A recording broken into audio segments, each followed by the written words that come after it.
चिराग पासवान ने फिल्मी दुनिया में कुछ समय बिताया, उनकी फिल्में फ्लॉप रहीं। फिर इसके बाद राजनीति की तरफ उन्होंने रुख किया और राजनीतिक यात्रा उनकी शुरू हुई। बात 2014 की है। वह अपने पिता को एनडीए में शामिल होने के लिए मनाने की पूरी कोशिश कर रहे थे और पूरी कोशिश करते हुए वह अपने पिता को एनडीए में शामिल करने के लिए मनाने में कामयाब होते हैं। और इसके बाद जब 2014 का इलेक्शन होता है तो पूरी की पूरी 6 सीटें जीतकर लोक जनशक्ति पार्टी यानी कि रामविलास पासवान जी की पार्टी बीजेपी में शामिल होती है। यह घटना जब घटित होती है तो चिराग पासवान के इस निर्णय पर रामविलास पासवान को गर्व होता है और इस तरीके से चिराग पासवान की एक धाक जम जाती है पार्टी में और राजनीति में उनके निर्णय को सही नज़र से देखा जाना शुरू हो जाता है। 2014 की बात है। 10 साल तक यूपीए में रहने के बाद लोक जनशक्ति पार्टी जब 2014 का इलेक्शन नजदीक आया तो रामविलास पासवान की पार्टी की तरफ से लगातार राहुल गांधी से संपर्क किया जा रहा था और संपर्क जब किया जा रहा था तो राहुल गांधी की तरफ से कोई रिस्पांस नहीं आ रही थी। सारी रिस्पांस देखते हुए और एक राजनीति में जो माहौल दिख रहा था पूरी तरीके से पब्लिक नरेंद्र मोदी के फेवर में दिखाई दे रही थी और 2014 का वो वही समय था जब नरेंद्र मोदी पहली बार प्रधानमंत्री के उम्मीदवार बने थे। तो जो रैलियों में जो इनपुट दिखाई आ रहा था, जो तेवर जनता के दिख रहे थे और जो भीड़ दिख रही थी, उससे चिराग पासवान को भी एक नरेंद्र मोदी के प्रति एक आकर्षण था और उनको समझ में आ रहा था कि इनका राजनीति में आना और इनका प्रधानमंत्री बनना लगभग तय है। बात सन 2002 की है जब लोक जनशक्ति पार्टी एनडीए की घटक हुआ करती थी। उसी समय गोधरा कांड यानी गुजरात दंगे होते थे। गुजरात दंगे में प्रधानमंत्री नरेंद्र मोदी यानी कि जो कि उस समय के मुख्यमंत्री हुआ करते थे वहां के, उनकी भूमिका पर रामविलास पासवान ने सवाल खड़े किए और कहा कि उनकी भूमिका दंगों में स्पष्ट दिखाई दे रही है। यह कहते हुए वह एनडीए से अलग हो गए थे। इसके बाद की सरकारों में लगातार 10 साल तक वो यूपीए की सरकार का घटक रहे और मंत्री और विभिन्न मंत्रालय को भी उन्होंने देखा। तो इस तरीके से यूपीए सरकार में लगातार 10 साल रहने के बाद वह अपने विचार पर अपनी राय पर दृढ़ थे कि उनको एनडीए नहीं ज्वाइन करनी है, उनको नरेंद्र मोदी के साथ नहीं चलना है। तो चिराग पासवान के लिए बहुत कठिन काम था।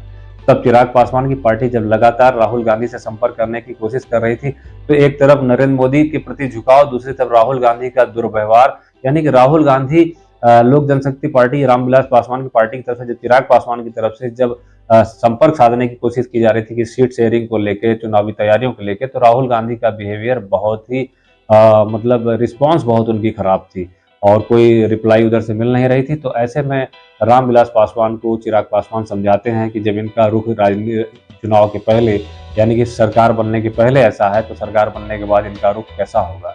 यह कहते हुए धीरे धीरे रामविलास पासवान को उन्होंने डाइल्यूट किया और रामविलास पासवान ने जब ओके किया तो लोक जनशक्ति पार्टी एनडीए का हिस्सा बनकर 2014 के इलेक्शन में उतरती है और नरेंद्र मोदी की एक अच्छी जीत के साथ जब लोक जनशक्ति पार्टी के भी 6 सांसद जब चुन के आते हैं तो चिराग पासवान की धाक जम जाती है।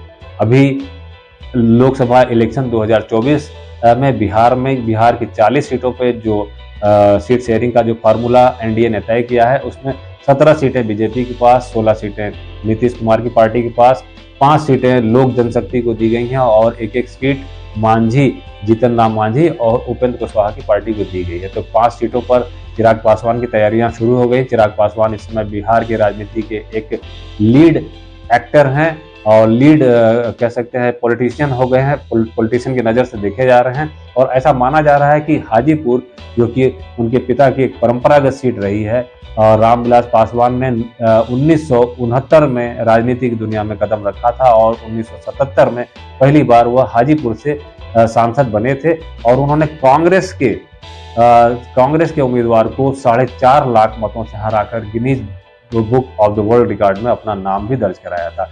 जिसके बाद से लगातार हाजीपुर से उनका एक गहरा कनेक्शन रहा और 9 बार वह वहां से सांसद हुए। 9 बार सांसद होने के बाद पिछली 2 लोकसभा में वह वहां से सांसद नहीं हुए और राज्यसभा के भी सांसद रहे। तो जब 2020 में उनका जब देहांत होता है तो चिराग पासवान काफी अकेले पड़ जाते हैं। चाचा पशुपति पारस पार्टी पर अपना दावा ठोक देते हैं और इस तरीके से पूरी पार्टी उनके पास चली जाती है। चिराग पासवान अकेले पड़ने के बाद अपनी एक नई पार्टी लोक जनशक्ति रामविलास के नाम से बना लेते हैं। लेकिन उनके पास ना कोई सांसद था, ना कोई पार्टी की शक्ति, ना कोई राजनीतिक शक्ति थी, ना कोई पार्टी का उनके पास कोई पावर था। तो इस तरीके से वो अकेले पड़ जाते हैं, लेकिन फिर वह उतरते हैं, जनता के बीच में उतरते हैं और जन विश्वास यात्रा निकालते हैं। जन विश्वास यात्रा में उनको वही समर्थन दिखाई देता है जो रामविलास पासवान को कभी मिला करता था। बीजेपी ने भी देखा कि जो समर्थन रामविलास पासवान की पार्टी लोक जनशक्ति पार्टी से जो चिराग पासवान को मिल रहा है, ऐसा समर्थन पशुपति पारस की पार्टी के द्वारा उनको नहीं मिलने वाला है। तो भविष्य की राजनीति भी बीजेपी चिराग पासवान में देख रही है। चिराग पासवान की पूरी संभावना है कि वो हाजीपुर से उम्मीदवार बनेंगे और वहां से लड़ेंगे। यह कुछ खबरें हैं जो चिराग पासवान से संबंधित है। उनके संबंध में यह भी खबरें आ रही कि वो तैयारियों में लग चुके हैं चुनाव की।